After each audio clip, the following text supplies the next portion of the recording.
like to respond on the issue of interns. That's what you're asking about. And today is a good day that I'm here with the employers, that is the county governments. And I'm here with the chair and members of the health committee, the people who ensure that funds or resources are given to the Ministry of Health. The conversation about internship is not just about posting. It's a bigger conversation about healthcare financing. That we must get our financing for healthcare right, so that then we can take care of all pillars of universal health coverage. What we have launched here today is to ensure that the commodities are available, they are assured. We have a pillar on human resources, and that is where the interns plug in.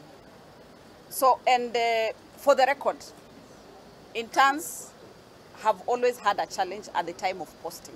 It is not starting with this government, it is not starting with me as the cabinet secretary. It has always been there many years ago.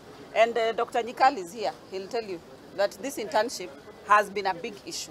Sit as the chair of the health committee in the National Assembly, together with my colleagues here. One, we need to look at the training of our doctors in this country, because apparently universities are channeling huge numbers without considering where they are going. Universities must be able to be regulated to train the number of doctors that are required within the market, because it is becoming a huge business. Na tugitigana na icio